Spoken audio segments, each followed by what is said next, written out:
morning, ladies and gentlemen. Hisa Ishii and her husband Frank were proud of their Japanese heritage and worked hard to help their community. Born just after the turn of the 20th century, she lived into the new millennium, as you see.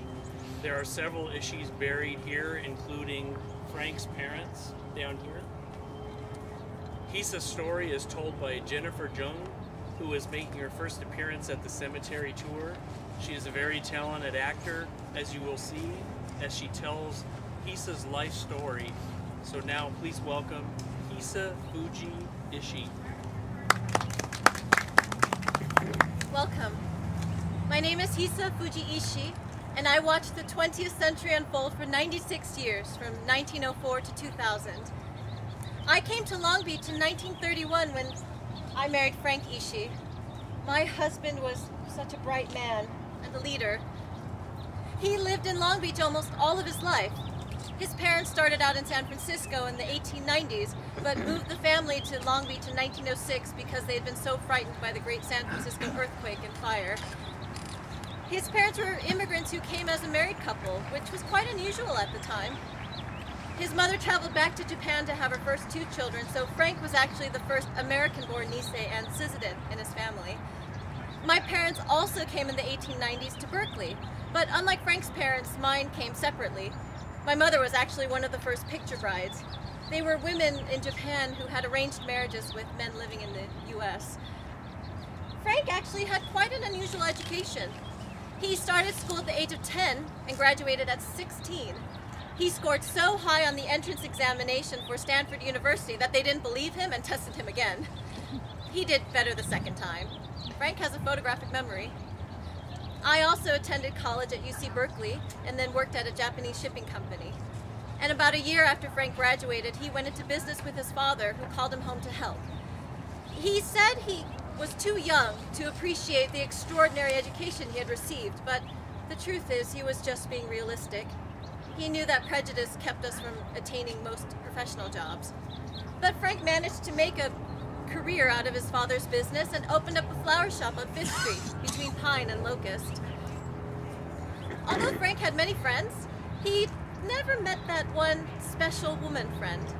So his family hired a matchmaker, and although we lived many miles apart, people thought we would make a good match, and they were right. And on New Year's Eve, 1931, Frank and I were married. We spent our first few years of marriage during the Great Depression, which was easier on us than most. I enjoyed being a homemaker and was so thrilled when my daughters Frances and Kyo Ann were born. And although we were busy with the business and our children, we always made time for community work. Frank was one of the founding members of the Long Beach Japanese American Citizens League, or JACL. Because of government-sanctioned prejudice at the time, Japanese immigrants couldn't become citizens or own property. So we Nisei, the second generation, founded the JACL to secure our civil rights. We wanted all of us to have our piece of the American dream. Frank was the local league's first president. He was so proud and excited when our chapter was chosen to host the JACL Southern Region Conference in September of 1941. We had over 500 delegates arrive from Arizona, California, and Hawaii. It really was a wonderful conference. The Long Beach city officials opened up the city for us. They provided the municipal auditorium for free. The harbor department took our delegates for cruises around the harbor. The mayor, the naval commandant, and even Governor Olson all made appearances. The Long Beach Press-Telegram also wrote several articles on the convention. The young men and women of our team were so very proud. We thought we had made great strides towards acceptance and integration. But we were wrong. On December 7th, 1941, Pearl Harbor. The FBI quickly detained most of our leaders and almost all the fishermen living on Terminal Island, the port area city officials so proudly toured for us just a couple months earlier. And then it got even worse. President Roosevelt signed Executive Order 9066, which allowed the military to create areas under military control and remove all people of Japanese ancestry. We were so shocked and stunned when we were told we had to leave our homes. But many of us were American citizens. We joined the JACL because we wanted to enter American society.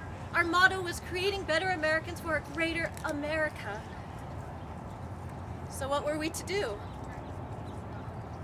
We did the only thing we thought we could do. We decided to be good citizens and cooperate. As English speakers, Frank and I felt compelled to help, so we helped families fill out government paperwork on our dining room table for hours and hours. As a result, we were the last family to leave Long Beach. And fortunately, we had friends who were willing to store some of our property, so we didn't lose everything like so many others had. I started a diary on that day. April 5th, Easter Sunday, 1942. Our lives begin anew at Santa Anita Reception Center, evacuated to points unknown after Santa Anita with Army guards with guns. As a JACL leader, Frank was involved with organizing, feeding, housing, makeshift schools. The JACL leaders wanted to advocate humane treatment, but demonstrate our loyalty at the same time, which was a precarious, if not impossible, task. I faced the challenge of trying to create a home for my girls at a racetrack. We were extremely fortunate in that we were assigned jockeys' quarters and not the horse stalls, like so many others. I didn't write in my diary often, I was sick a lot, but on August 5th I wrote, "I am not going to send a letter. Most probably our letters will be censored from now on." We were transferred to Camp Jerome in Arkansas. My daughter Kyo was sick on the trip, but again, we were very fortunate and were given a private compartment on the way there. When we arrived in Camp Jerome, I again faced the challenge of trying to create some semblance of a home for my family in the rough makeshift barrack we were assigned to. For work, I performed mess hall duties, and Frank worked as a mailman. That way he could be out and about learning what was going on. About a month after we arrived, Frank received permission to attend the National JACL Convention in Las Vegas. One of their most momentous decisions was to reopen military service to our men. They won that right to serve, but in a segregated unit. Most of them joined the all-Nisei 442nd Regimental Combat Unit, one of the most decorated units of its size in U.S. military history. I know that sounds very impressive, but most decorated also means most wounded and most killed. They were basically cannon fodder. Aside from my diary, we also had an autograph book from those days. One of our friends wrote, "To Frank, a Stanford grad who could have had a white-collar job in the ad building, but chose to work for the people as a mailman." And another friend who wrote, "Well, Frank, life has been pretty cruel to you, hasn't it? But I know most people know what you did and went through for the Japanese people. It makes me shake with emotion to think what you and your family are going through." That was in reference to what happened to us next. Ooh.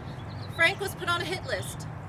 He was accused of collaborating with the U.S. government, so someone was planning to attack him, beat him, or even kill him.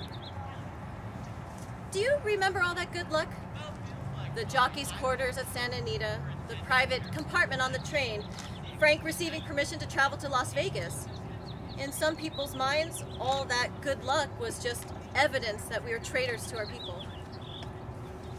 Soon it was no longer safe for us to stay in camp, which was quite ironic since many of the arguments in favor of detention camps was to protect us from angry Americans.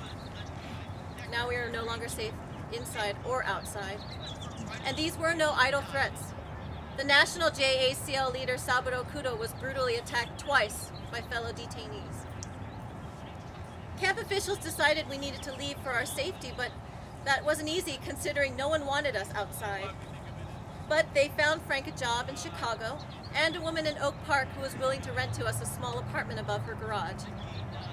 In 1945, Frank wrote to our friends in Long Beach about returning, but they told us the climate was still way too hostile. So we joined my parents in Berkeley for about a year, and finally in December of 1946, we returned home to Long Beach. Frank reestablished his business at 2294 Long Beach Boulevard. We lived above the business and became close friends with our landlord. I worked alongside Frank and managed the household at the same time. We helped restart the local JACL chapter because we were more determined than ever to work towards full integration after the horrors and humiliation of internment. But there has been progress. In 1955, there was a very important event in our lives and an important marker in our civil rights goals. Frank was invited to join the Rotary Club by my physician. Rotary is a key organization with many prominent business leaders, so it was really very meaningful to us that Frank was invited to join. Sadly, Frank passed away at a Rotary Club meeting of a stroke in 1960. I kept the business for about a year and then sold it to Frank's brother, keeping it in the family. My daughters say I always put family first, and I did, but I always made time for volunteer work, PTA, JACL support, and community chest. When my daughters founded Meals on Wheels at the First Methodist Church, I was their first volunteer. I was also the first Asian volunteer at the Memorial Hospital Children's Auxiliary, and I drove to all of those events all the way into my 90s. Frank and I are so proud of our daughters. They have followed in our footsteps and become entrepreneurs themselves, opening Lions Art Supplies right here in Long Beach. And they are also involved in their community through their church and through organizations like the Historical Society. We are so pleased that you have come to join us and to listen to our story. Well, we hope that you support civil rights and watch out for good luck. Well, at least too much of it. Thank you.